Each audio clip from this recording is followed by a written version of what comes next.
Je m'appelle Nathalie Reynolds, et à l'âge de 29 ans, j'ai hérité de 3 appartements de standing de ma grand-mère Eleanor. À cette époque, je venais tout juste d'épouser James Bennett. Contre toute attente et contre toute logique apparente, j'ai pris la décision de garder cet héritage secret. Si vous avez aimé la vidéo, n'oubliez pas de vous abonner à ma chaîne, d'activer les notifications, de laisser un like et un commentaire sous la vidéo. Je n'étais pas certaine que ce soit la bonne chose à faire, mais heureusement, j'ai écouté mon instinct. Car seulement 7 jours après notre retour de lune de miel, ma belle-mère, Diana, s'est présentée à notre porte. Elle n'était pas seule, un notaire et une pile de documents l'accompagnaient. Ce pressentiment, cette petite voix intérieure que j'ai choisi d'écouter, a littéralement sauvé mon avenir financier bien au-delà de tout ce que j'aurais pu imaginer. Mais avant de vous raconter comment ma belle-mère a failli tout me prendre, laissez-moi un commentaire pour me dire d'où vous me regardez, et abonnez-vous si vous avez déjà, vous aussi, dû défendre ce qui vous appartenait légitimement.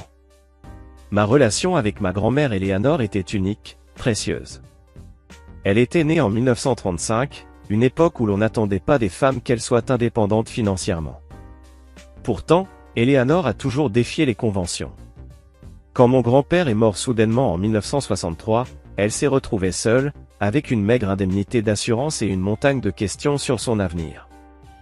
Ne mets jamais ta sécurité financière entre les mains de quelqu'un d'autre, même si tu l'aimes, m'a-t-elle répété d'innombrables fois quand j'étais enfant. Alors qu'on s'attendait à ce qu'elle se remarie rapidement, Eleanor a choisi une autre voie. Elle a accepté un poste de secrétaire dans une agence immobilière. Et là, discrètement, elle a observé. Elle a étudié le marché, identifié les tendances, repéré les opportunités là où d'autres ne voyaient rien. Quand le marché a chuté au début des années 70, elle a utilisé ses économies pour acheter son premier bien, un petit appartement dans un quartier alors peu coté. Au fil des décennies, elle a poursuivi cette stratégie avec patience et audace. Elle achetait quand tout le monde paniquait, et conservait ses biens à long terme. Quand j'étais à l'université, elle possédait déjà un petit portefeuille immobilier, mais j'étais loin d'en connaître l'ampleur. On était proches. Je passais chaque dimanche chez elle, autour d'un café et de ses scones faits maison. Mais sur ses finances, elle restait d'une discrétion absolue même envers sa propre famille. Quand elle a été diagnostiquée d'un cancer, 2 ans avant sa mort, tout a changé. Pendant les 6 mois de sa maladie, je me suis installé chez elle, dans la chambre d'amis, pour l'accompagner. Ces soirées tranquilles passées à regarder le coucher du soleil depuis son balcon ont été l'occasion pour elle de me transmettre ses derniers conseils de vie. Nathalie, m'a-t-elle dit un soir, la voix douce mais ferme, j'ai construit quelque chose dont je suis fier. Et bientôt, ce sera à toi. Mais promets-moi d'être intelligente, de ne jamais baisser la garde. Je pensais qu'elle parlait d'objets sentimentaux, ou peut-être d'un petit compte d'épargne. Quand elle s'est éteinte paisiblement dans son sommeil, j'étais anéanti. Pendant des semaines, j'étais incapable de faire face à la réalité. Ce n'est qu'au moment de la lecture du testament que j'ai compris ce qu'elle voulait dire. À ma petite fille Nathalie Reynolds, je lègue l'intégralité de mon portefeuille immobilier, composé de 3 propriétés, annonça l'avocat en me tendant une chemise cartonnée. Mes mains tremblaient en l'ouvrant. À l'intérieur se trouvaient les titres de propriété de 3 appartements, tous entièrement payés. Le premier, un luxueux 2 pièces au centre-ville, estimé à près de 950 000 $. Le deuxième, un splendide appartement en bord de mer, dans un quartier très exclusif, évalué à 1,2 million. Le troisième, un charmant 1 pièce, dans un quartier en pleine expansion, d'une valeur d'environ 500 000 $. Les 2 premiers étaient loués à long terme, à des locataires fiables et ponctuels dans leur paiement. Le troisième, c'était l'ancien domicile de ma grand-mère. C'est une erreur, ai-je murmuré, les yeux levés vers Frank Wilson, son avocat depuis des décennies. Il m'adressa un sourire bienveillant. Votre grand-mère était une investisseuse exceptionnellement avisée. Elle voulait s'assurer que, quoi qu'il arrive, vous ne dépendriez jamais de personne pour votre avenir. Les jours suivants furent un tourbillon de rendez-vous avec des gestionnaires, de signatures de documents, de nuits blanches à réaliser que j'étais désormais une propriétaire. Les loyers des 2 appartements loués dépassaient les 7 000 $ par mois, largement suffisants pour couvrir les taxes, les assurances, les réparations, et me laisser de quoi vivre confortablement. Quant au troisième, j'ai décidé d'en faire mon refuge personnel. Un lieu où me sentir proche de ma grand-mère, le temps de réfléchir à la suite. Je n'ai parlé à personne de cet héritage. Pas tout de suite. Mes expériences passées m'avaient appris à être prudente. Un ex-petit ami m'avait autrefois emprunté des milliers de dollars sans me prévenir, prétextant que, puisque nous étions ensemble, mon argent était aussi le sien. Un autre, apprenant que je gagnais mieux que lui, m'avait subtilement poussé à prendre en charge de plus en plus de frais. Ces épisodes m'avaient rendu méfiante. Quand j'ai rencontré James, 6 mois après le décès de ma grand-mère, j'étais encore en deuil, et en pleine adaptation à cette nouvelle réalité financière. Il savait que j'avais hérité de l'appartement où je vivais, mais je ne lui avais jamais révélé l'étendue de mon patrimoine. Pas par mensonge. Simplement parce que, je n'étais pas encore prête. James était charmant, ambitieux, attentionné. Il travaillait comme cadre marketing dans l'entreprise familiale, issu d'un milieu aisé, sans être pour autant richissime. On a tout de suite accroché. On partageait une passion commune pour les documentaires historiques. Et contrairement à mes relations passées, qui prenaient leur temps pour évoluer, celle avec James a progressé à toute vitesse, avec une intensité presque vertigineuse. 3 mois après notre première rencontre, je me surprenais déjà à me demander s'il était le bon. Au bout de 6 mois, nous parlions mariage. Durant toute cette période, je suis resté farouchement attaché à mon indépendance financière. Je payais ma part des dépenses du couple tout en gérant discrètement mes biens immobiliers. Les loyers que je percevais étaient versés sur un compte séparé, que je n'utilisais jamais sauf pour les dépenses liées aux propriétés ou pour des investissements. Parfois, à mesure que notre relation se renforçait, je restais allongé, les yeux grands ouverts dans l'obscurité, me demandant si je devais lui dire toute la vérité. Garder ce secret. Était-ce trahir sa confiance, ou simplement une mesure de précaution censée tant que je n'étais pas sûr que notre relation durerait? Dans ces instants de doute, c'était comme si la voix de ma grand-mère me murmurait à l'oreille, l'indépendance financière, Nathalie, ce n'est pas quelque chose à sacrifier. Pour personne. James m'a demandé en mariage le soir du Nouvel An, 9 mois seulement après notre rencontre. La bague était magnifique, un diamant de famille, serti à neuf dans une monture moderne en platine. Debout sous la neige, dans le parc où nous avions eu notre tout premier rendez-vous, je lui ai dit oui, sans la moindre hésitation. J'ai hâte de construire notre avenir ensemble, m'a-t-il soufflé en glissant la bague à mon doigt. On va avoir une vie formidable.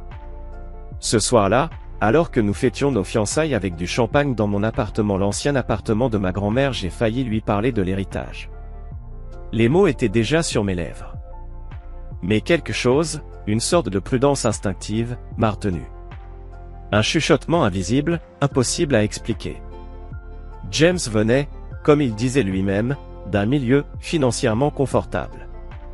Son père, Richard, avait bâti une entreprise de marketing florissante qui employait désormais une trentaine de personnes, James y compris, en tant que directeur artistique. Sa mère, Diana, était issue d'une vieille famille aisée.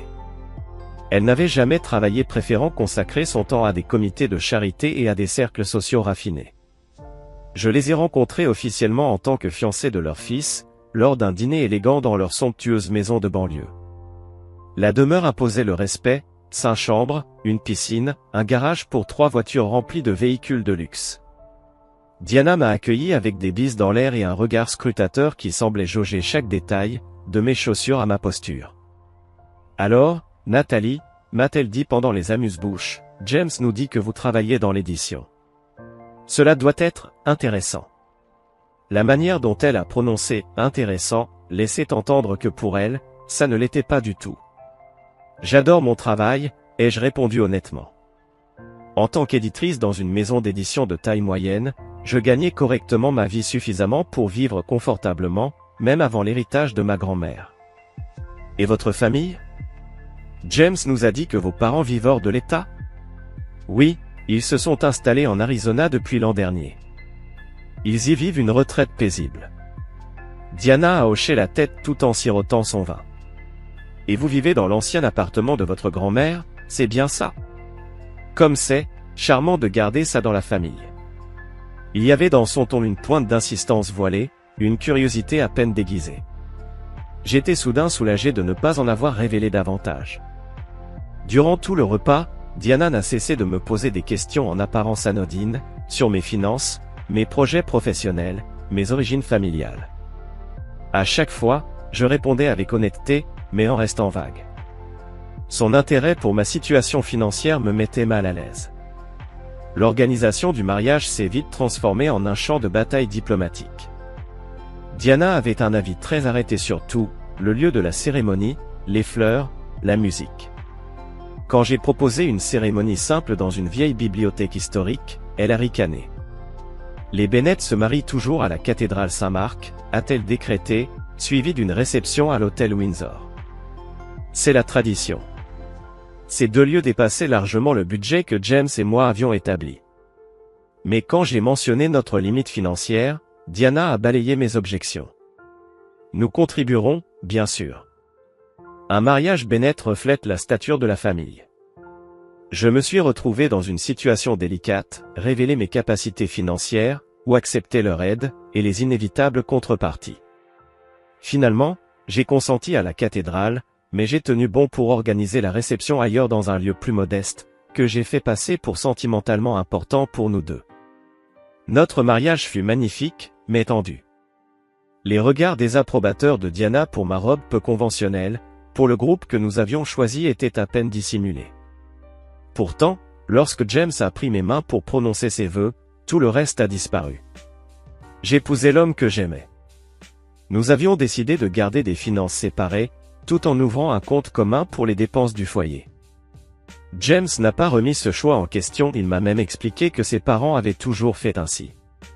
Maman a l'argent de sa famille, papa a celui de l'entreprise, a-t-il précisé. Ils ont toujours tout séparé, et ça fonctionne. J'en fus soulagé. Même si, au fond de moi, je me demandais si les finances de Diana étaient vraiment indépendantes, ou si Richard gérait tout, malgré les apparences. Les premières semaines de notre mariage furent un tourbillon d'euphorie. Nous sommes partis en lune de miel en Grèce, puis nous avons commencé à emménager ensemble dans mon appartement devenu notre appartement. James avait vendu son loft du centre-ville et utilisé l'argent pour rénover notre cuisine et notre salle de bain. C'est durant ces travaux que j'ai remarqué le premier signal d'alerte. Alors que nous discutions avec l'entrepreneur des différentes options, James a glissé, d'un ton désinvolte. Un jour, il faudra abattre ce mur. Créer un grand espace ouvert. Et puis, quand les enfants viendront, il nous faudra de toute façon trouver un endroit plus grand. Cet appartement, lui, a une énorme valeur sentimentale pour moi, lui rappelai-je doucement. Je ne suis pas certaine de vouloir faire des changements aussi radicaux. Il me serra tendrement la main. Bien sûr, chérie, je comprends. Mais tu sais ce qu'on dit à propos de l'argent familial, chaque génération doit construire sur les fondations de la précédente. Il poursuivit, le regard tranquille. Mes parents ont commencé avec le petit cabinet de papa, et ils en ont fait ce qu'il est aujourd'hui. On devrait viser encore mieux, pour nos futurs enfants. Sa manière décontractée de parler de notre avenir et de l'argent familial me donna encore plus de raisons d'être soulagé d'avoir gardé mon héritage pour moi seul. Ce n'était pas que James était avide, bien au contraire. Il était généreux, travailleur, investi. Mais il y avait dans sa voix cette attente, cette certitude tranquille sur la manière dont une famille doit fonctionner sur le plan financier. Et cette vision ressemblait bien davantage à celle de sa mère qu'à la mienne. Alors que les premières semaines de notre mariage devenaient des mois, je continuais à gérer mes biens en toute discrétion. Le locataire de l'appartement du centre-ville avait demandé quelques réparations que j'organisais via mon gestionnaire immobilier. Le condo au bord de l'eau, lui, rapportait toujours de très bons revenus locatifs. Et notre maison, la plus petite des 3 propriétés, mais la plus précieuse à mes yeux, devint véritablement notre chez nous à mesure que nous nous installions dans notre vie de jeunes mariés. Et pourtant, le fait d'avoir choisi de cacher ma situation financière générait chez moi une anxiété constante, sourde, tenace. Est-ce que je mentais par omission? Est-ce que je condamnais notre mariage en lui dissimulant une vérité aussi significative? Ces questions ne me quittaient plus, d'autant moins que Diana prenait une place de plus en plus marquée dans notre quotidien. Diana Bennett s'imposa presque immédiatement, dès la fin de notre lune de miel, avec une rigueur quasi militaire. Chaque dimanche après-midi, à 14 heures précises, elle se présentait à notre porte. Toujours avec un petit cadeau de bienvenue, soigneusement emballé, et presque inévitablement accompagné d'un commentaire à double tranchant. « Ces torchons viennent d'Italie », annonça-t-elle un dimanche, posant un paquet sur la table.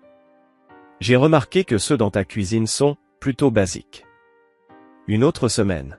« Ce coussin donnera un peu de couleur à ton salon, ma chérie. » La palette actuelle est si terne. Chaque visite suivait le même schéma. Des critiques déguisées en conseils, suivies de questions très ciblées, sur nos finances, mon emploi, nos projets d'avenir. J'appris par James que ce comportement n'avait rien de nouveau. Maman a toujours été très protectrice avec les biens de la famille, m'expliqua-t-il un soir après une visite particulièrement tendue. Elle a épousé papa quand il lançait encore son entreprise, et c'est grâce à l'argent de sa famille qu'il a pu démarrer. Et elle ne l'a jamais laissé l'oublier, pas en 35 ans de mariage. Elle lui a même fait signer un contrat prénuptial, pour garder séparé son argent de tout ce qu'ils ont construit ensemble. C'est pour ça qu'elle pose autant de questions sur nos finances? Demandai-je, tâchant de garder un ton neutre. James rit. Probablement. Elle a fait pareil avec ma sœur Tracy quand elle s'est mariée. Maman est, disons, à l'ancienne, en ce qui concerne l'argent familial. Elle veut que ça reste dans la famille. Cette révélation ne fit que renforcer ma détermination à garder mon héritage secret. Il était désormais évident que Diana considérait le mariage comme une menace financière potentielle, pas comme un partenariat basé sur la confiance. Et je n'avais aucune envie d'attirer son attention sur mes actifs. Avec le temps, ces suggestions débordèrent de la décoration intérieure pour s'étendre à ma carrière et à mes finances personnelles. L'édition est un secteur si instable de nos jours, lança-t-elle un après-midi. As-tu pensé à un emploi plus sûr? Peut-être que James pourrait te trouver une place dans l'entreprise familiale. Je suis très bien là où je suis, répondis-je avec fermeté. Mon poste est stable, et je suis en lice pour une promotion le trimestre prochain. Diana esquissa ce sourire poli qui n'atteignait jamais ses yeux. Bien sûr, ma chère. Mais c'est toujours bien d'avoir des options, surtout quand on commence à penser aux enfants. Les allusions aux enfants devinrent de plus en plus fréquentes. De même que ces questions à peine voilées sur mes origines familiales. L'appartement de ta grand-mère est situé dans un quartier correct, observa-t-elle un jour pendant que James était sorti chercher le déjeuner. T'a-t-elle laissé autre chose? Des bijoux de famille, peut-être? Des placements? Juste quelques souvenirs personnels, répondis-je prudemment. Grand-mère était très terre à terre. Diana hocha lentement la tête, manifestement sceptique. Les héritages familiaux sont si importants à préserver. Les Bennett ont toujours veillé à garder les biens au sein de la lignée. Le point de rupture survint lors d'un dîner familial chez Diana et Richard. Était également présent la sœur de James, Tracy, son mari Michael, ainsi que Harold, le frère de Richard, et sa femme Suzanne. La conversation glissa doucement vers le thème des investissements immobiliers. Richard évoquait une propriété commerciale qu'il envisageait d'acheter pour l'entreprise. Les prix dans ce secteur sont en hausse constante, commentai-je, forte des connaissances acquises en gérant mes propres biens. Diana plissa subtilement les yeux. Tu sembles bien informé sur l'immobilier pour quelqu'un d'aussi jeune. Je haussai les épaules, un sourire tranquille aux lèvres. J'ai appris quelques trucs en m'occupant de l'appartement de ma grand-mère, et... Cette histoire avec le syndic de copropriété. Répéta Diana en reposant son verre de vin. Je restai figé un instant. Mon estomac se serra aussitôt que je réalisai mon erreur. Je pensais que tu vivais dans un immeuble locatif. Techniquement, c'est une copropriété, répondis-je. J'ai juste l'habitude de dire appartement.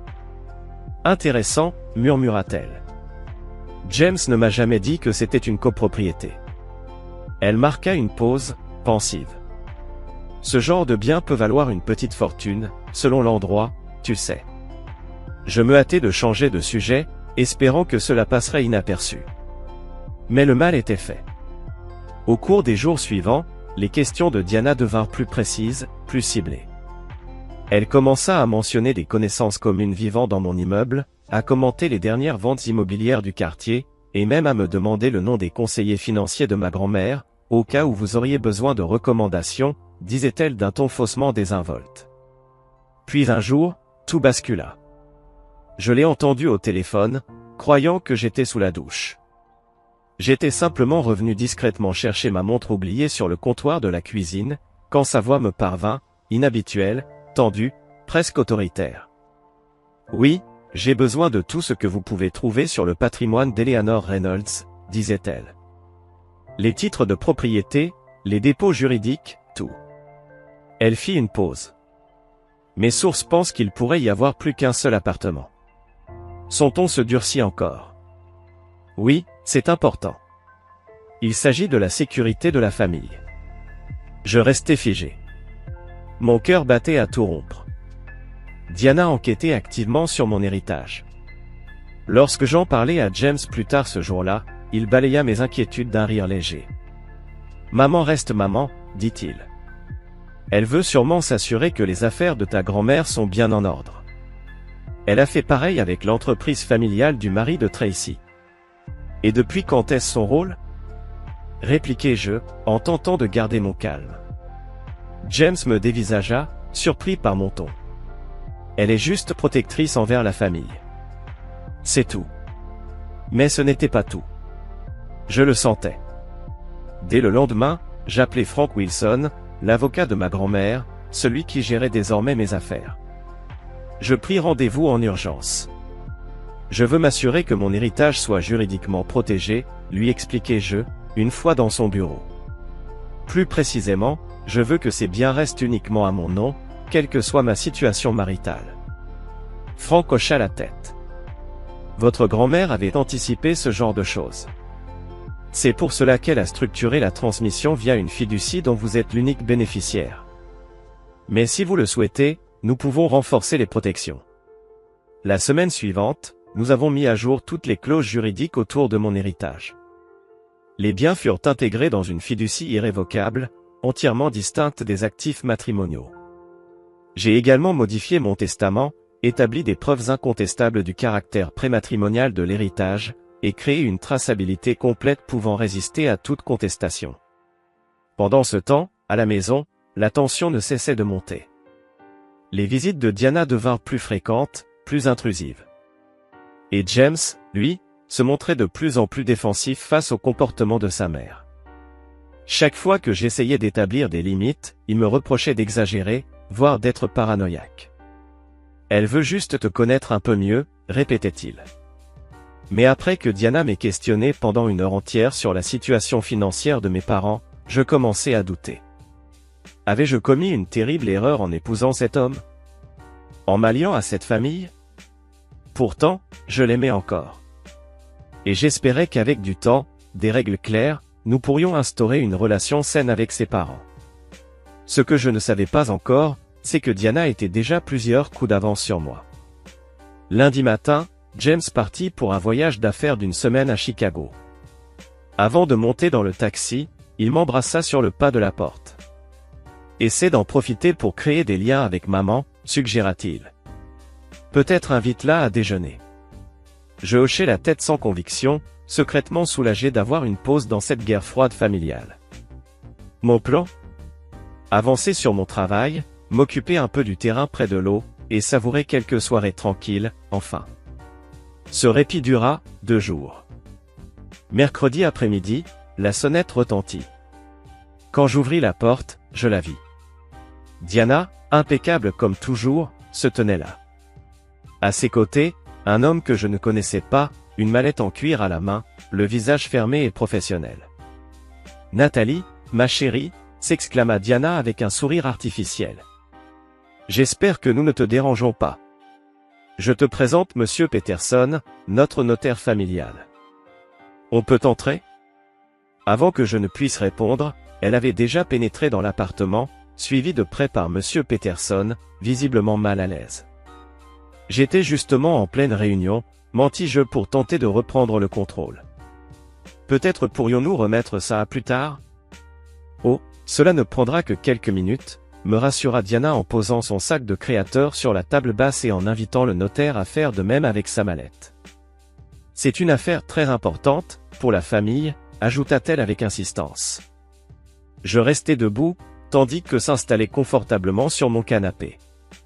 Diana portait une de ses tenues typiques de déjeuner entre dames, tailleur crème hors de prix, bijoux en or, brushing impeccable. Elle ressemblait plus à une chef d'entreprise en pleine négociation qu'à une belle-mère venue pour une visite amicale.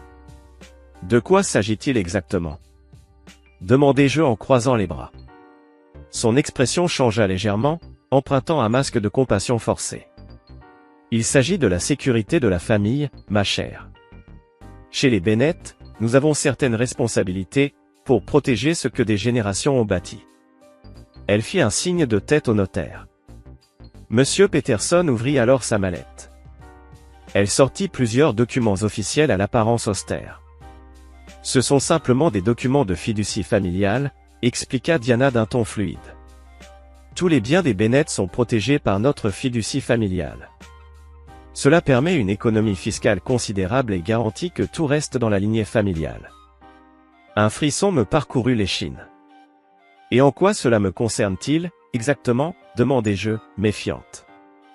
Eh bien, en tant qu'épouse de James, vous faites désormais partie de la famille, dit-elle avec un sourire crispé. Et nous avons récemment appris que vous possédiez certains biens qui mériteraient d'être dûment protégés. La réalisation me frappa de plein fouet. Il m'avait enquêté.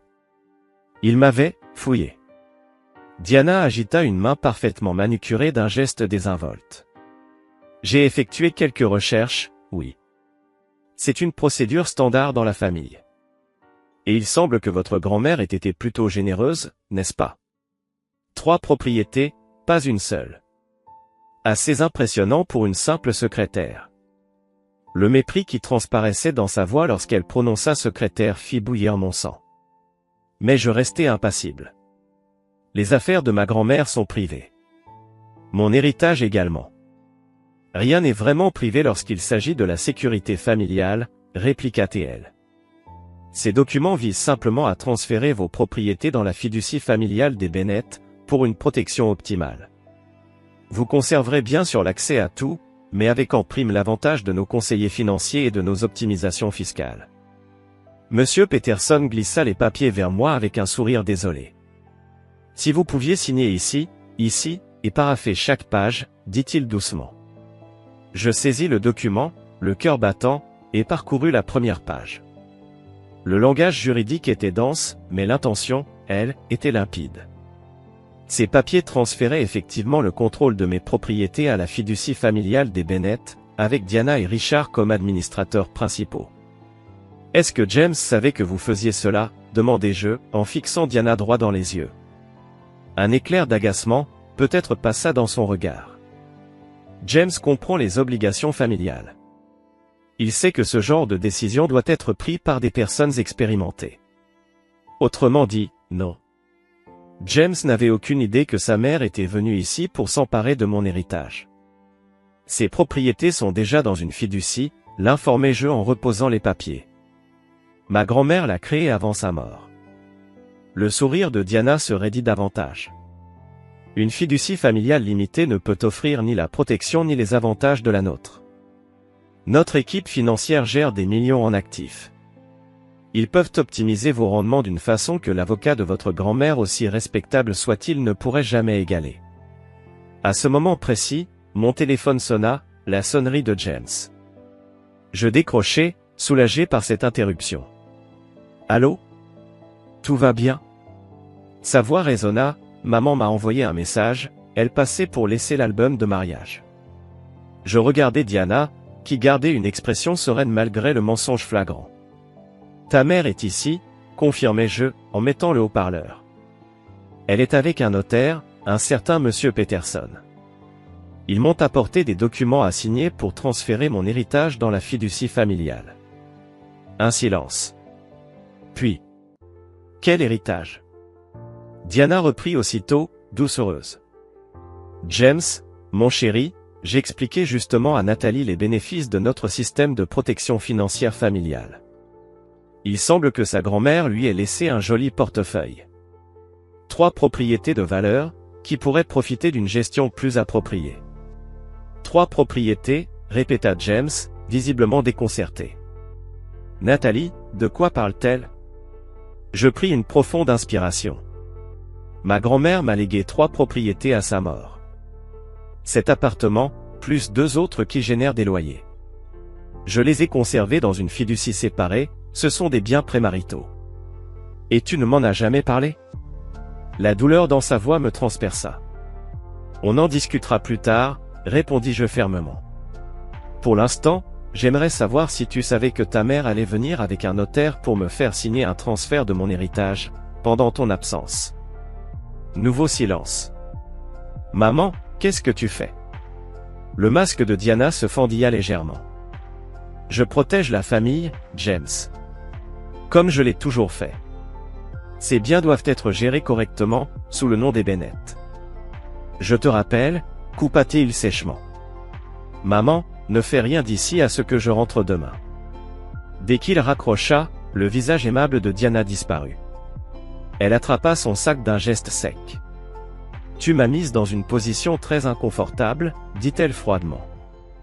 James ne comprend pas toujours ce qu'exige la sécurité financière sur le long terme. Le secret que tu as gardé sur ces biens soulève de sérieuses questions sur ton engagement envers ce mariage. Je ne bougeais pas. Mon indépendance financière n'est pas une menace pour mon mariage. Ma grand-mère m'a appris l'importance de garder le contrôle sur ce qui m'appartient. Diana se redressa, donnant le signal à Monsieur Peterson de ranger sa mallette. Réfléchis bien à ce que tu fais, Nathalie. Les Bennett ont leur manière bien à eux de gérer les finances familiales. Refuser d'y participer pourrait avoir des conséquences sur ton avenir avec James. Tu es en train de menacer mon mariage parce que je refuse de signer mon héritage, demandai-je, incrédule. Diana ajusta son tailleur avec soin. Je me contente de souligner qu'une harmonie conjugale repose sur une vision commune, notamment sur les questions financières. James a été élevé avec certaines attentes. En se dirigeant vers la porte, elle se retourna une dernière fois.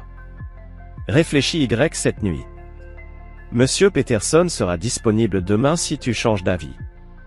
Ce serait dommage de créer des tensions inutiles pour quelque chose d'aussi impersonnel que la gestion immobilière. Dès qu'ils franchirent le seuil, je composai immédiatement le numéro de mon avocate. Et je lui ai tout expliqué. Absolument tout ce qui s'était passé. Il m'a immédiatement conseillé de documenter chaque détail de l'incident et m'a assuré que mes biens étaient protégés contre ce genre de manipulation. Ensuite, j'ai contacté les sociétés de gestion immobilière des 3 appartements. J'ai exigé qu'on ajoute des mesures de sécurité supplémentaires. Désormais, aucun changement ne pourrait être effectué sans authentification multifactorielle et vérification en personne. Ce soir-là, alors que je faisais les 100 pas dans notre appartement, une étrange combinaison d'indignation, de soulagement et de tristesse me rongeait de l'intérieur. Mon instinct de garder mon héritage privé s'était révélé justifié, mais à quel prix pour mon nouveau mariage? James est rentré le lendemain après-midi, abrégeant son séjour à Chicago au lieu d'y passer toute la semaine. Dès qu'il a franchi la porte, j'ai vu un homme épuisé, les cheveux habituellement impeccables en désordre, de profonds cernes soulignant ses yeux. « Tu aurais dû me le dire », furent ses premiers mots, alors qu'il déposait à ses pieds une valise visiblement bouclée à la hâte. « Tu as raison, ai-je admis. J'aurais dû. Mais cela n'excuse en rien ce que ta mère a tenté de faire. » Il s'est laissé tomber sur le canapé, défaisant lentement sa cravate. « Maman disait vouloir nous aider. Elle prétendait que mettre tes propriétés dans le trust familial les protégerait des impôts et des créanciers potentiels.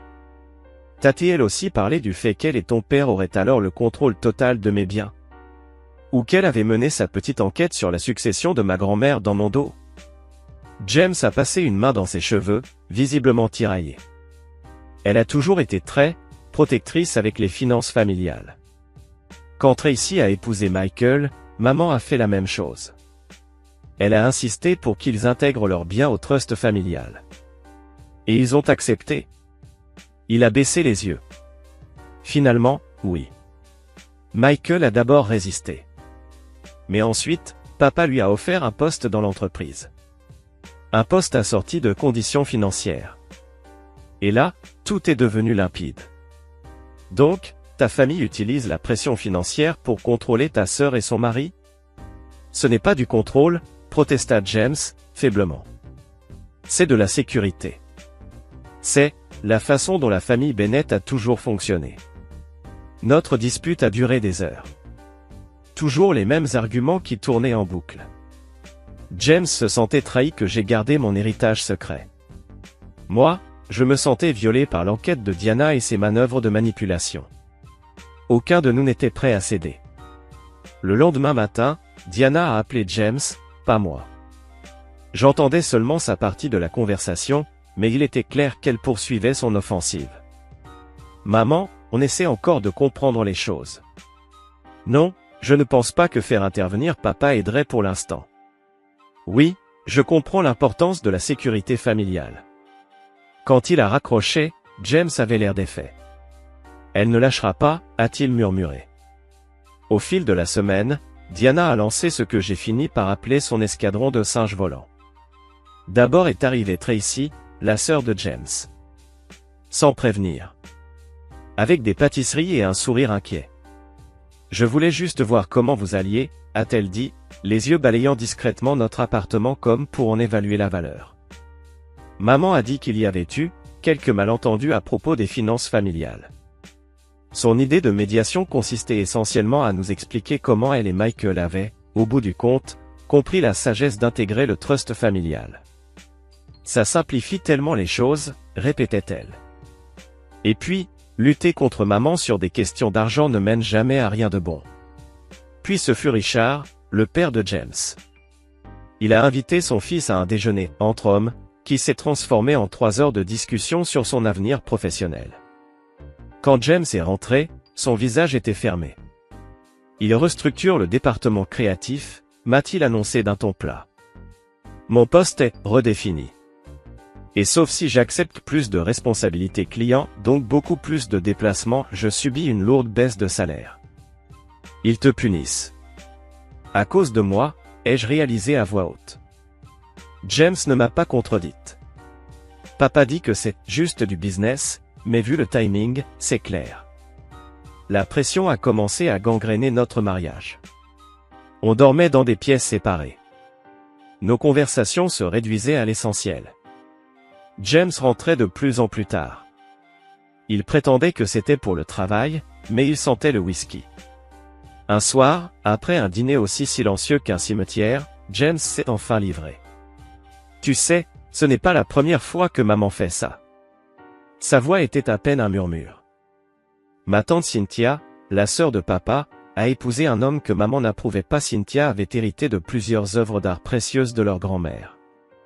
Maman a tenté exactement la même manœuvre, l'intégration dans le trust familial, au nom de la protection. Et que s'est-il passé? James a fixé son verre de vin. Tante Cynthia a refusé. Peu de temps après, l'entreprise de bâtiment d'oncle Robert a perdu tous ses contrats avec les clients liés à papa. Ils ont connu de grandes difficultés financières. Ils ont fini par déménager dans l'Oregon. On ne les voit presque plus. C'est abominable, ai-je soufflé, choqué. Ta mère a détruit leur stabilité financière, délibérément. Maman dirait qu'elle a simplement protégé les intérêts familiaux. James a esquissé un rictus amer. Mais oui, en réalité, c'est exactement ce qu'elle a fait. Je l'ai regardé dans les yeux. Et tu es d'accord avec ce genre de manipulation? Il m'a enfin soutenu du regard. Non. Je ne l'ai jamais été. Mais, il a toujours été plus simple de suivre que de lutter. Jusqu'à maintenant. Cette conversation a tout changé. Le lendemain, j'ai suggéré qu'on essaie une thérapie de couple. À ma grande surprise, James a accepté sans hésiter. Dès la première séance, le thérapeute nous a aidés à mettre en lumière les schémas invisibles qui nous rongeaient. Il a exposé la manière dont le contrôle financier de Diana s'inscrivait dans un cycle toxique affectant plusieurs générations. James s'est mis à raconter ce qu'il avait observé tout au long de son enfance, comment sa mère utilisait l'argent de la famille comme une carotte et un bâton. Et imposait l'obéissance en récompensant la soumission, en punissant l'indépendance. Je ne veux pas vivre comme ça, a-t-il avoué, lors de notre 3e séance de thérapie. J'ai grandi en voyant mon père céder systématiquement aux exigences de ma mère pour préserver la paix. Je m'étais juré de ne jamais reproduire ce schéma dans mon propre mariage. La thérapeute a posé calmement sa question. « Et toi, James, qu'est-ce que tu veux ?» Il m'a alors regardé. Vraiment regardé. Pour la première fois depuis des semaines. Je veux un partenariat. Pas un contrat financier. Pas une fusion d'entreprises. Un véritable partenariat fondé sur la confiance et le respect. Même si cela implique de t'opposer à ta mère, même si cela signifie potentiellement perdre ta place dans l'entreprise familiale. James a inspiré profondément. Même dans ce cas-là. Cette nuit-là, alors que nous étions enfin allongés l'un à côté de l'autre pour la première fois depuis des semaines, j'ai pris une décision. Je veux te montrer quelque chose, lui ai-je dit en attrapant mon ordinateur portable. J'ai ouvert les dossiers de mes 3 propriétés, les documents de la fiducie, les relevés des loyers perçus, tout. Voici ce que ma grand-mère m'a légué, lui ai-je expliqué. Ce sont ces biens que ta mère a tenté de s'approprier. James a étudié les documents en silence. Son visage restait impassible, impossible à lire. « Pourquoi ne m'as-tu rien dit plus tôt ?» a-t-il finalement murmuré, sa voix douce, sans reproche. Au début, c'était de la prudence, ai-je répondu. Mes relations passées m'ont appris à être méfiante. Puis, après avoir rencontré ta famille, c'est devenu de la peur. J'ai vu comment l'argent servait d'outil de contrôle, et j'ai voulu garder tout cela à part, à l'abri. Je refermai l'ordinateur et pris sa main. Mais maintenant, je veux qu'on décide ensemble de la suite. En partenaire. Le lendemain, James fit quelque chose qui me laissa sans voix. Il appela sa mère, lui demanda de venir seul. Il est temps d'établir des limites, m'a-t-il dit pendant que nous l'attendions. Diana arriva à l'heure exacte, comme toujours. Parfaitement apprêtée, vêtue d'un tailleur pantalon de créateur probablement plus cher que le loyer mensuel de la plupart des gens. Son sourire vacilla légèrement lorsque James ouvrit la porte à ma place. « James, mon chéri !» s'exclama-t-elle en l'embrassant sur les joues. « Je suis si soulagé que tu aies appelé. Je m'inquiétais pour toi. »« Entre, maman, dit-il d'un ton calme mais ferme. Nathalie et moi avons besoin de te parler. » Nous avions délibérément aménagé le salon, 2 fauteuils côte à côte, faisant face au canapé. Le message était clair, James et moi formions un front uni.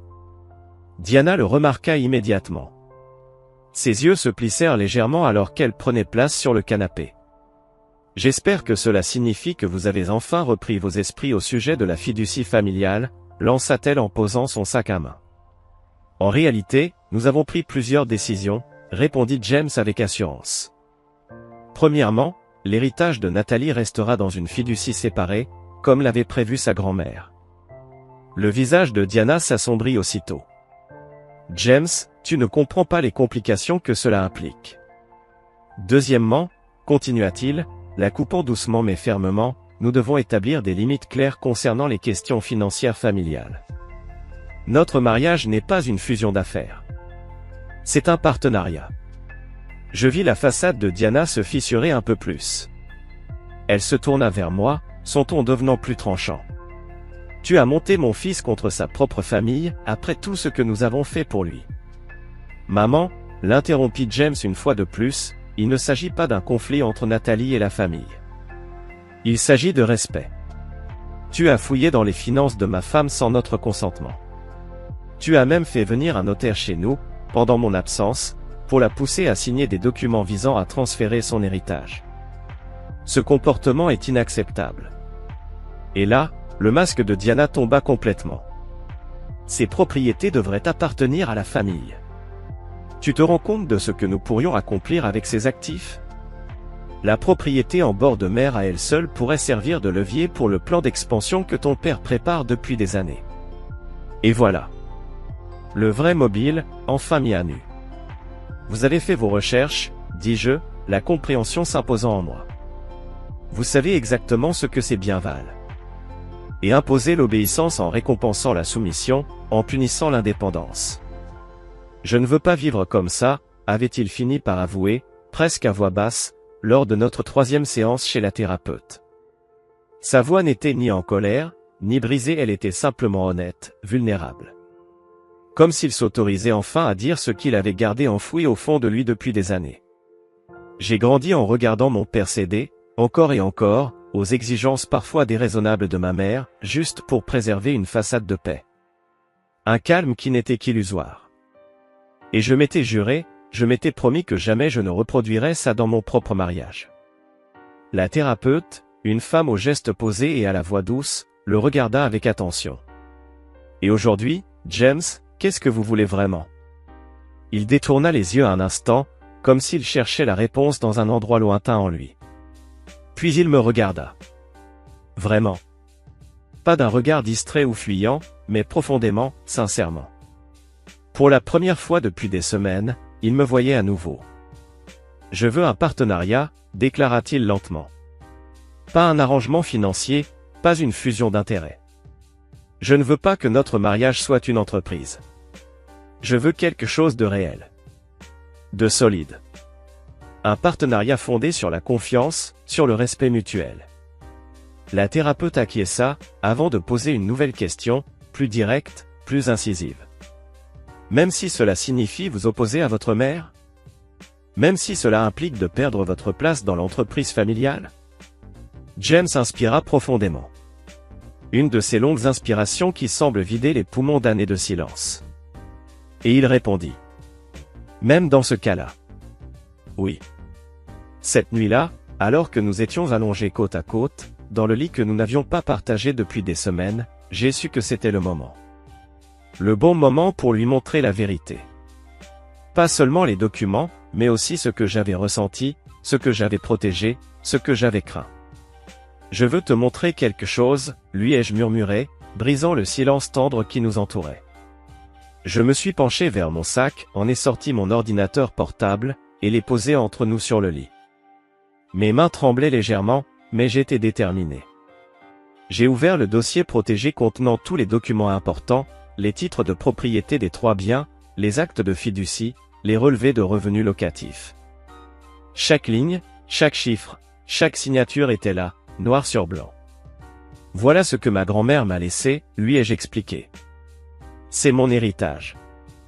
Ce sont ces biens que ta mère a tenté de contrôler, de détourner à son avantage. James regardait l'écran sans dire un mot, son regard fixé sur les chiffres, les signatures, les dates. Son visage était impassible, presque froid, mais je savais que quelque chose se passait en lui. Finalement, il demanda d'une voix douce, sans colère, sans reproche. « Pourquoi ne m'as-tu rien dit plus tôt ?» Je pris une profonde inspiration. Au début, c'était par prudence, et j'admis. J'ai été blessé par le passé. J'ai appris à protéger ce qui m'appartenait, à me méfier. Puis, après avoir rencontré ta famille, cette prudence s'est transformée en peur. J'ai vu comment l'argent était utilisé pour manipuler, pour contrôler. Et j'ai voulu garder ces biens à l'écart. Les préserver. Les mettre à l'abri. Je refermai doucement l'ordinateur, puis posai ma main sur la sienne. Mais maintenant, je ne veux plus cacher. Je veux que nous décidions ensemble. En tant que partenaires. Comme un vrai couple. Main dans la main, peu importe ce que l'avenir nous réserve. Le lendemain, James fit quelque chose que je n'aurais jamais imaginé. Il appela sa mère. Et lui demanda de venir. Seul. Il est temps qu'on fixe des limites, m'a-t-il dit, d'un ton résolu, alors que nous attendions dans le salon. Nous avions réorganisé l'espace express. 2 fauteuils, côte à côte, faisaient face au canapé. Une disposition symbolique, presque théâtrale, James et moi étions unis, côte à côte, solidaires. Diana arriva pile à l'heure, comme à son habitude. Parfaitement mise, coiffée, maquillée, habillée d'un tailleur de créateur qui aurait pu couvrir 3 mois de loyer pour un couple moyen. Lorsqu'elle vit James à la porte au lieu de moi, son sourire s'altéra légèrement, un subtil tremblement au coin des lèvres. « James, mon chéri !» s'exclama-t-elle avec un enthousiasme parfaitement maîtrisé, en déposant un baiser sur chacune de ses joues. « Je suis tellement soulagé que tu m'aies appelé. Je m'inquiétais pour toi. » « Entre, maman, répondit-il d'un ton calme, mais ferme. Nathalie et moi avons besoin de te parler. Elle entra, posa son sac avec soin sur le canapé, et s'assit, droite comme une reine en audience. Mais ses yeux ne perdaient rien de ce qui se passait autour. J'espère que cela signifie que vous avez enfin changé d'avis concernant la fiducie familiale, dit-elle, avec ce ton légèrement condescendant qui la caractérisait. En réalité, nous avons pris plusieurs décisions importantes, répondit James avec assurance. Tout d'abord, l'héritage de Nathalie restera dans une fiducie séparée, comme l'avait expressément voulu sa grand-mère. Je vis les traits de Diana se durcir immédiatement. James, tu ne comprends pas les implications de cette décision. Ensuite, enchaîna-t-il sans lui laisser le temps de continuer, nous devons établir des limites très claires en ce qui concerne les finances familiales. Notre mariage n'est pas une alliance d'affaires. C'est une union fondée sur le respect mutuel.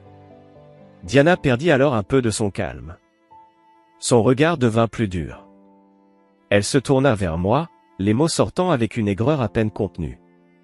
Tu l'as retourné contre sa propre famille. Après tout ce que nous avons fait pour lui. Maman. James éleva la voix, non pas avec colère, mais avec autorité. Ce n'est pas une question de Nathalie contre la famille. C'est une question de respect. Tu as enquêté sur les finances de ma femme dans notre dos. Tu as fait venir un notaire chez nous, pendant mon absence, pour la pousser à signer un document cédant son héritage.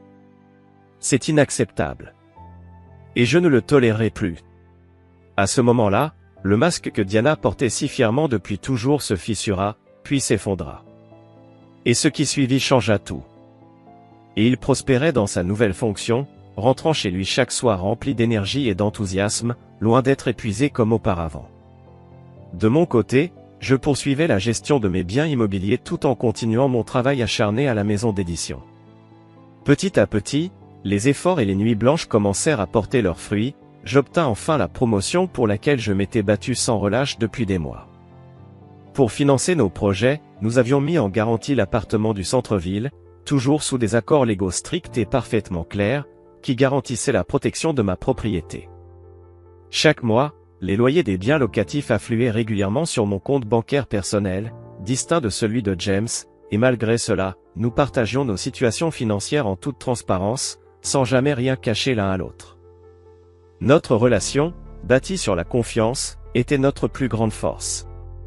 Puis, 3 mois après une confrontation difficile et tendue, Diana, dans un geste inattendu, nous invita à dîner chez elle.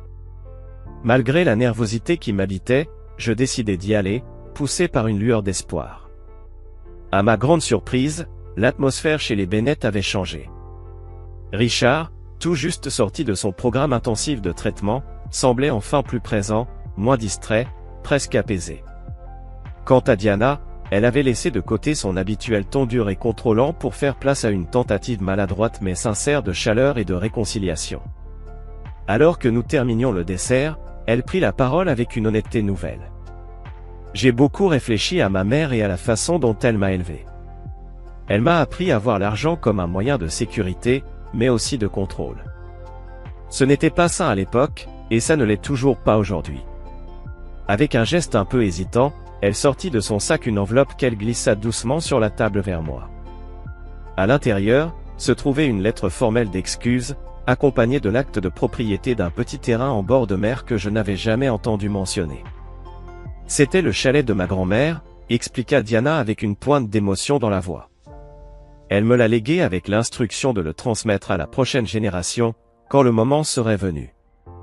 J'aimerais que toi et James en soyez les propriétaires, non pas par le biais d'une fiducie familiale, mais en votre nom propre. Ce geste, cette offrande de paix tangible, était une reconnaissance claire de notre indépendance, un pont jeté entre nos mondes jusque-là éloignés. James et moi acceptâmes cette proposition avec une sincère gratitude, le cœur léger. Cette soirée marqua le commencement d'un nouveau chapitre dans notre relation avec les Bennett. Bien sûr, tout n'était pas parfait, et quelques tensions subsistaient encore, mais au fond, tout avait changé pour le mieux. Sur le chemin du retour, alors que nous roulions dans la voiture, James prit doucement ma main posée sur la console centrale. « Merci de ne pas avoir abandonné notre couple, dit-il d'une voix douce, presque un murmure, même lorsque ma famille semblait tout faire pour que ça échoue. Il poursuivit, le regard plein de tendresse. Ta grand-mère t'a transmis une leçon précieuse d'indépendance financière, mais aujourd'hui, c'est toi qui as enseigné à ma famille la valeur de l'indépendance émotionnelle. Ce genre d'héritage est différent, mais tout aussi précieux. Un an après cette confrontation déterminante avec Diana, James et moi célébrions notre 2e anniversaire de mariage au chalet de plage qui nous avait été offert. Assis côte à côte sur le porche, contemplant le soleil disparaître lentement derrière l'horizon, nous faisions le bilan de tout ce qui avait changé. Je n'aurais jamais imaginé que nous arriverions là, avouai-je en me blottissant contre lui sur la vieille balançoire de bois. Pas seulement ici, dans ce refuge en bord de mer, mais dans notre relation avec ta famille.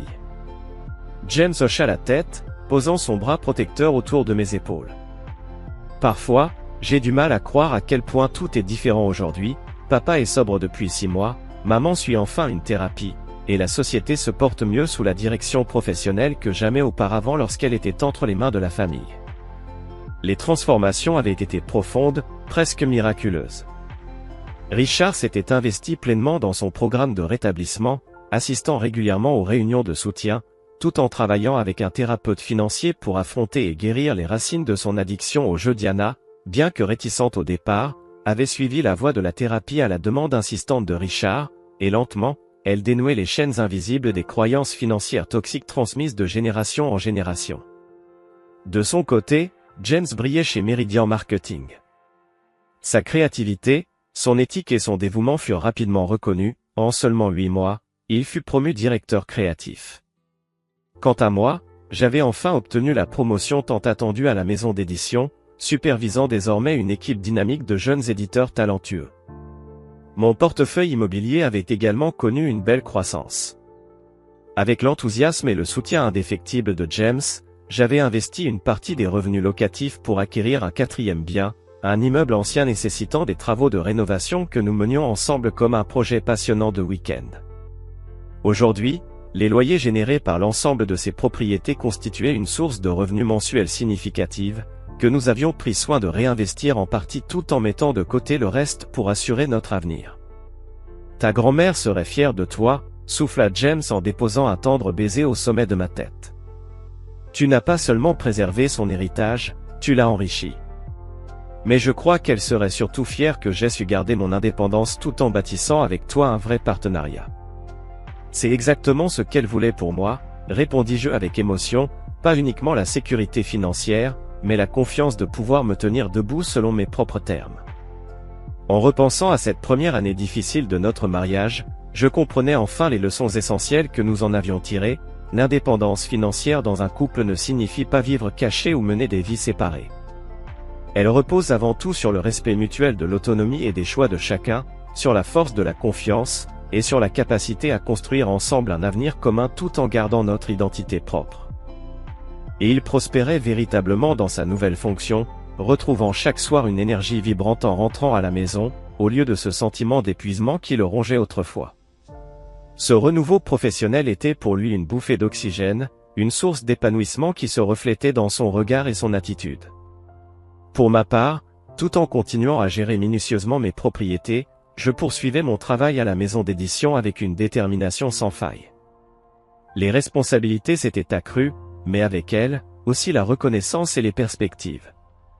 Après des mois de persévérance, j'obtins enfin la promotion que j'avais tant espérée, une validation concrète de mes efforts et de mes sacrifices. Nous avions mis l'appartement du centre-ville en garantie pour un prêt, dans un cadre juridique clair et sécurisé qui protégeait formellement ma propriété. Cette précaution nous permettait de continuer à bâtir sans craindre de perdre ce qui m'appartenait. Chaque mois, les loyers des biens locatifs affluaient régulièrement dans mon compte bancaire personnel, distinct de celui de James, mais notre relation était bâtie sur une transparence totale en matière financière, un équilibre délicat mais nécessaire.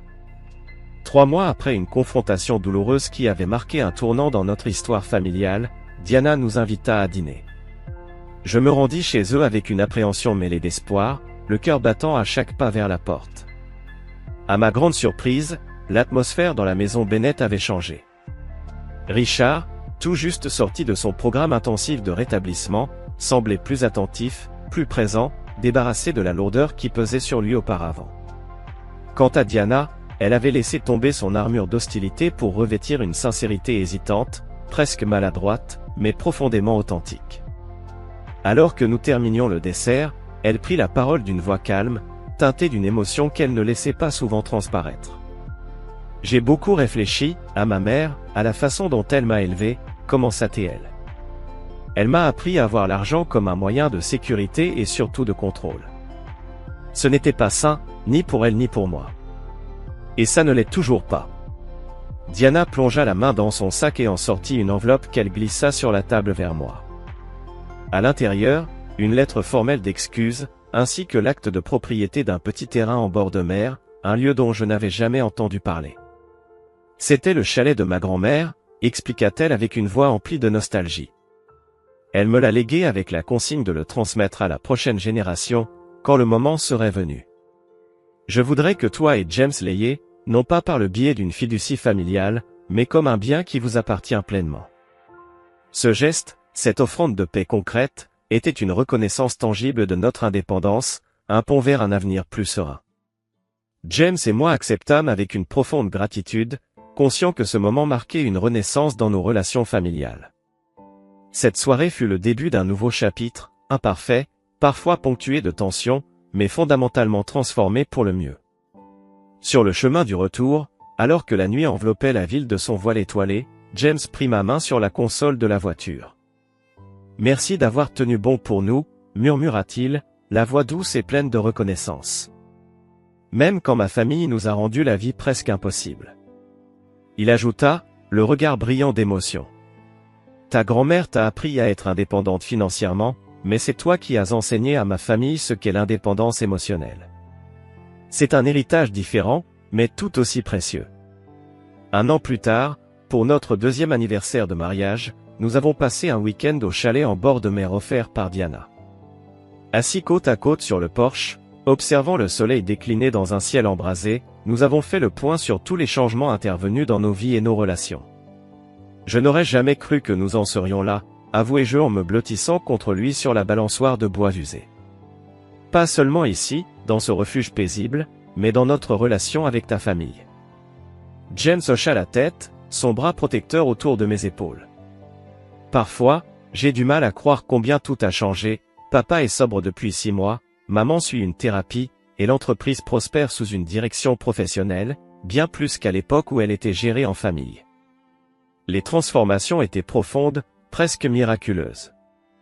Richard s'était pleinement engagé dans son programme de rétablissement, participant régulièrement aux réunions de soutien et travaillant avec un thérapeute financier pour guérir des racines profondes de son addiction au jeu Diana, malgré ses réticences initiales, avait entamé une thérapie à l'insistance de Richard, dénouant peu à peu les chaînes d'attitudes financières toxiques héritées de ses ancêtres.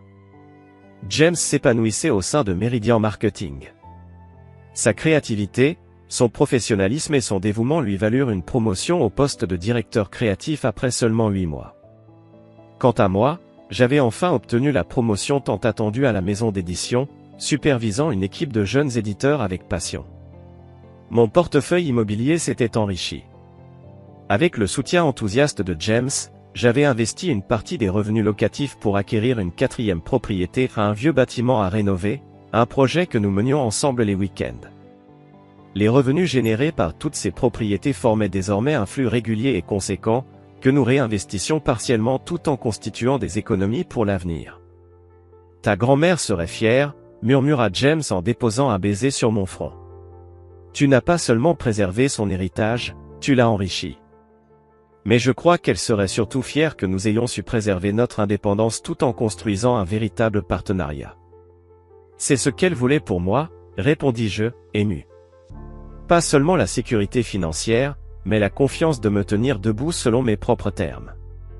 En regardant en arrière, je comprenais maintenant les leçons de notre première année de mariage. L'indépendance financière au sein d'un couple ne consiste pas à garder des secrets ou à vivre séparément, mais à respecter l'autonomie de chacun, à cultiver une confiance mutuelle solide, et à bâtir ensemble un avenir où chacun peut s'épanouir pleinement, libre et soutenu. Et c'est ainsi que nous leur transmettrons, patiemment et avec bienveillance, la valeur inestimable de 2 piliers essentiels, la littératie financière, et les frontières émotionnelles. Deux fondations solides que ta grand-mère t'avait jadis enseignées, souvent à travers le silence, les gestes subtils, les regards pleins de sagesse.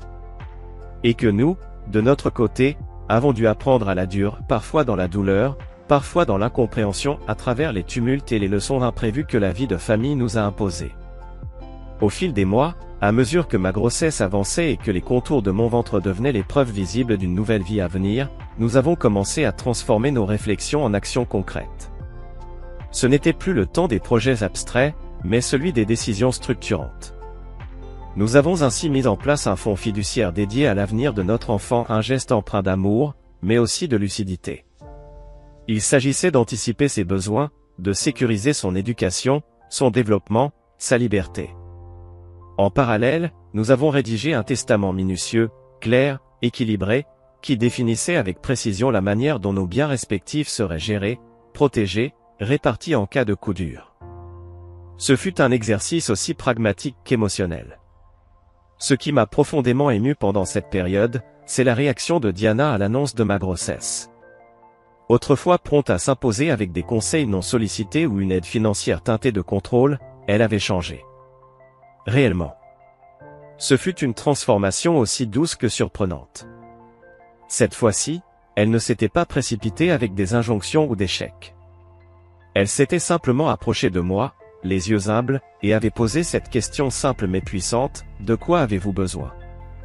Comment puis-je vous accompagner, vous soutenir, sans m'imposer? Lors d'un déjeuner inattendu, dans un petit café discret baigné de lumière d'automne, elle m'a confié avec une sincérité désarmante. Je veux être une autre grand-mère que la mère que j'ai été. Je veux qu'il ou elle, ton enfant, sache qu'on peut faire des erreurs financières, qu'on peut tomber, recommencer, apprendre, sans avoir peur. Et surtout, je veux qu'il ou elle sache que l'amour n'est jamais conditionné à l'obéissance ou à la conformité. Ces mots ont résonné en moi longtemps après. À mesure que la date de l'accouchement approchait, James et moi avons voulu aller encore plus loin. Nous avons décidé de créer une fondation caritative au nom de ma grand-mère, Eleanor, une femme dont la sagesse avait, sans bruit, tracé la route devant moi. Cette fondation aurait pour mission d'enseigner la littératie financière aux jeunes femmes. Pas simplement à leur apprendre à gérer un budget, mais à leur insuffler l'indépendance, la confiance, la dignité.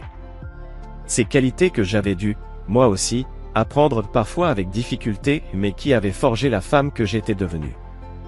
C'est la façon la plus juste de rendre hommage à ce qu'elle a construit, murmura James en signant les documents de création de la fondation. Non seulement on protège son héritage, mais on l'agrandit, on le transmet. On sème pour demain. En repensant au chemin parcouru depuis les débuts tendus de notre mariage, les discussions pleines d'orgueil, les silences lourds, les regards blessés jusqu'à notre situation actuelle, un calme confiant m'envahit. Je me sentais profondément reconnaissante pour la vision de ma grand-mère. Ce qu'elle m'avait légué allait bien au-delà de l'argent, elle m'avait offert la sécurité nécessaire pour construire, pour affronter, pour évoluer, et pour aimer sans peur. Je me rappelle encore très clairement ce jour décisif, celui où ma belle-mère s'est présentée à notre porte avec un notaire. Ce moment a tout fait basculer. Une crise, oui. Une mise à nu. Mais aussi, paradoxalement, un point de bascule salutaire. Il a obligé chacun d'entre nous à regarder la vérité en face, à redéfinir ses rôles, à changer. Les appartements que j'avais hérités étaient précieux, certes, mais plus encore que leur valeur matérielle, ce sont les leçons qu'ils ont suscitées en nous qui resteront à jamais gravées dans nos vies. Aujourd'hui, alors que nous préparons notre foyer à accueillir une nouvelle âme dans ce monde, je ressens chaque jour la justesse de ma décision de garder le silence sur ces 3 appartements au début. Ce n'est pas parce que le secret en lui-même a une vertu morale, non. Mais parce que cette discrétion m'a offert un espace de respiration, de réflexion, de construction. Elle a permis à notre couple de devenir plus solide, plus authentique, assez fort pour affronter la vérité quand le moment était juste.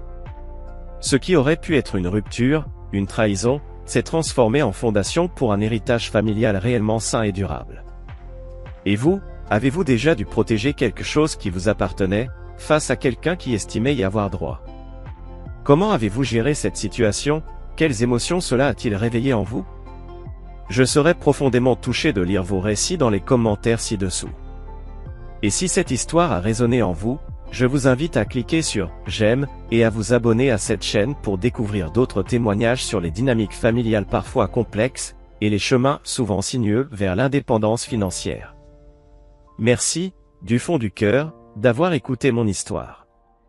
Et souvenez-vous, parfois, l'héritage le plus précieux que l'on puisse recevoir n'est ni un compte en banque bien garni, ni un bien immobilier convoité, mais bien la sagesse de savoir le protéger et de l'utiliser à bon escient.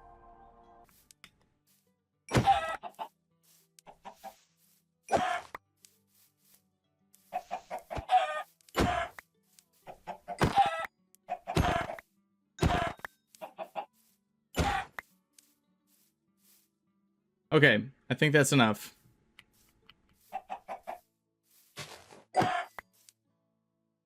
$29, yep, that's good. Alright, let's pick up our food. And let's head over into that jungle.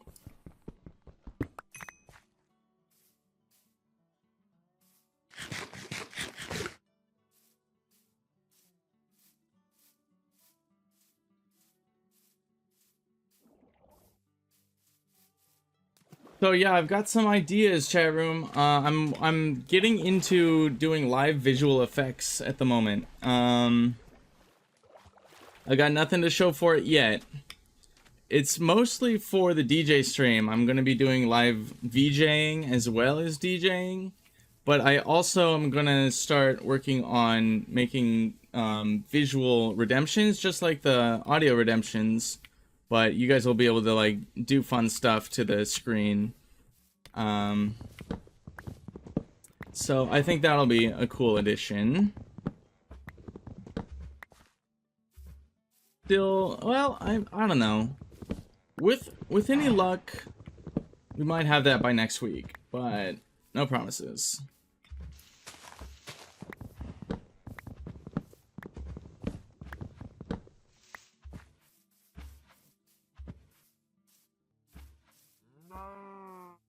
But yeah, I really enjoy working on the back end stuff. I cleaned up my bot a little bit and fixed some things that were broken, added a couple new commands and stuff.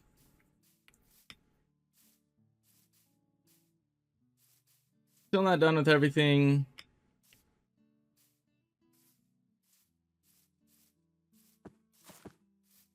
Okay, I haven't found a single melon yet, which is a little unfortunate. Okay, I'm gonna go back into first person here. It's starting to get dark. I do have enough wool for a bed, though. I actually think I have enough wool for mini beds.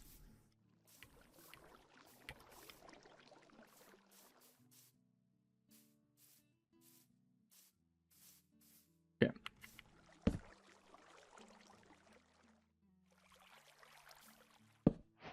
Sleepy time.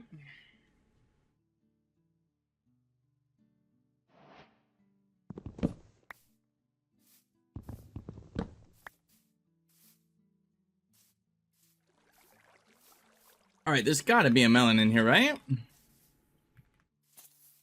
Uh-oh, I hear creepers.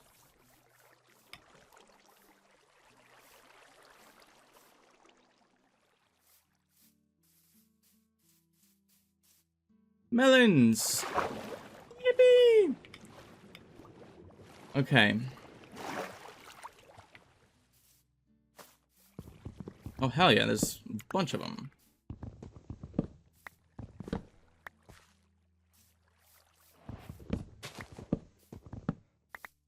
Alright, this is way more than we need, but I'll take them anyways. Okay, I'm gonna actually head back towards the nether portal, because ideally I'd like to be able to get those gold blocks. I'm finding that getting enough gold to find the trades that we need is actually like the slowest part of every run.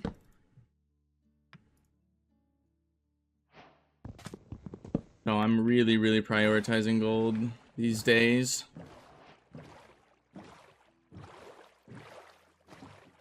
I think we're pretty good on food for the rest of the run.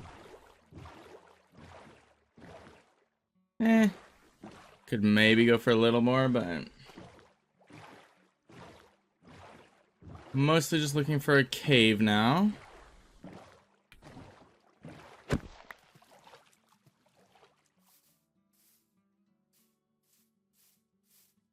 Alright, there's our portal.